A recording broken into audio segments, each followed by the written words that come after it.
check that out. It's coming out here. It looks like it's clouds, but it's not. That's actually smoke. Oh my gosh. It's a lot of smoke going. Wow.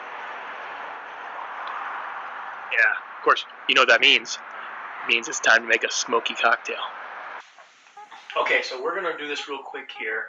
With it being so smoky out, it just makes sense. Let's complement the smoke that's out there. And so we're going to do this one quick from the den. Easy drink. We're going to start with a normal martini. I prefer to use a gin. I use a pretty neutral gin here. Use your favorite. You can use Hendrick's or anything else. But yeah, start with a good gin or a gin that you enjoy. Of course, vermouth. In this particular case, using a dry vermouth is probably one of the best ways of really getting the right flavor. So make sure you got a good dry vermouth. Here's my favorite that we use here at our house. So, and then we'll have a special ingredient. Special ingredient for this is to get the smoky flavor. So you can use this with a couple different ways, but the way that I like to make this type of drink is to use a nice Scotch. And in particular, you want to look for a special Scotch, something that has a lot of good peat notes to it, something that has a good smoky characteristic. This is actually a fairly rare bottle here from Balvenie.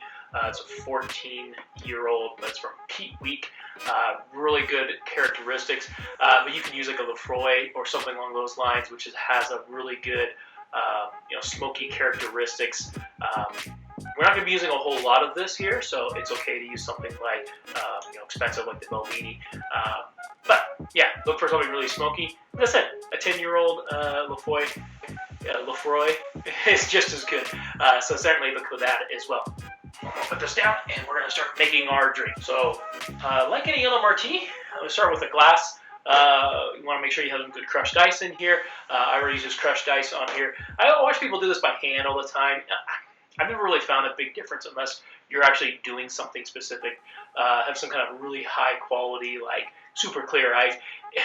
My ice is filtered in my refrigerator and it comes out great. It's great tasting. So as long as it's great tasting, you'll be fine with this here.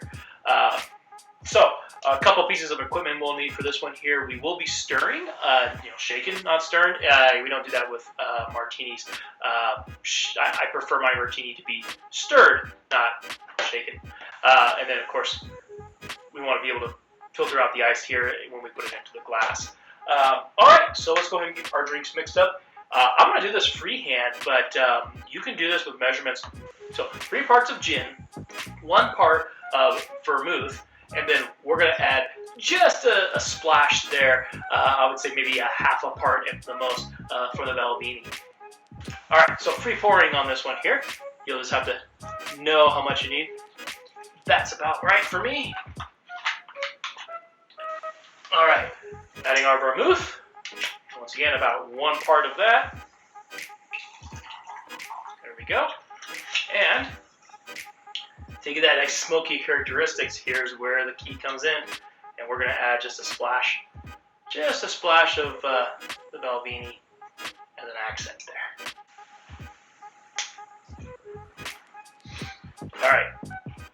Now, stirring is another key thing here. When I stir, I usually hold the glass ice here so I can get an idea of the temperature. I'm really going for the temperature here.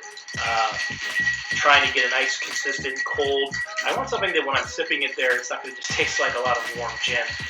So, some people will count this. Some people will say 100 counts or what have you.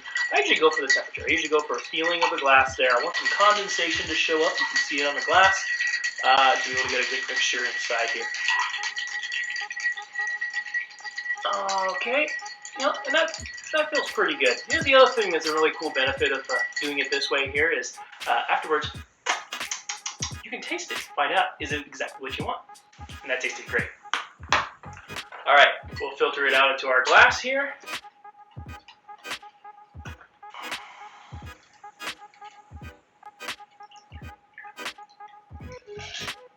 All right, and cheers. There we are. A smoking martini.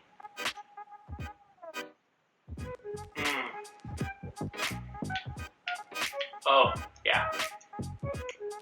It tastes great. Really good characteristics from the gin. Offsets really well.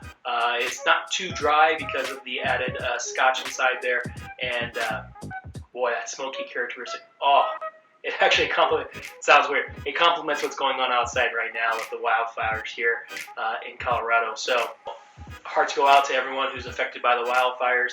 I have friends who are personally, within a few miles of it. Very scary situation. So, God bless to all the firefighters working on that here. But for the rest of us here, we'll enjoy a drink in their honor. So, cheers, and hope you enjoy it.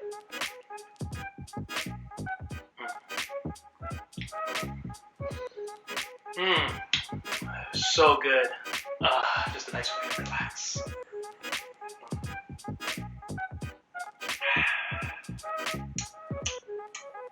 Yeah, that's it.